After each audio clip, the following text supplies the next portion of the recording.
Во тек се подготовките за државна матура во училиштата во Штип. На ниво на општината се пријавиле 475 ученика кои ќе полагаат државна матура, 104 кои ќе полагаат завршен испит и тројца ученика кои ќе полагаат училишна матура. Со помош на државната матура се следи квалитетот во средното образование, вели Санева, со што се прави на еден начин селекција на учениците за понатамошниот образовен процес. Најпрво се пријавуваат проектните задачи и полагањето на проектните задачи, значи изложувањето и полагањето ќе започне од 1 април, а ќе трае некаде до 15 мај.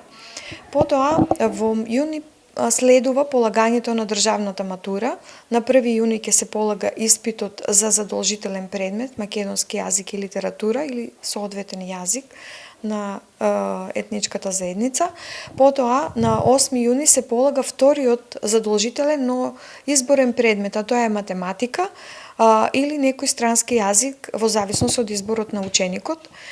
Тоа е во јунската испитна сесија, а потоа во периодот од 18 до 28 јуни ќе се полагаат и интерните испити кои што се дел од завршниот испит на учениците во средните стручни училишта, односно кои што се дел од училишната матура во гимназиското образование. Во меѓувреме од 1 април до 15 мај, средношколците треба да работат и на проектна задача, а полагањето државна матура започнува на 1 јули. Во гимназијата се пријавиле 144 ученици кои што ќе полагаат државна матура, а додека само тројца се пријавиле за училишна матура.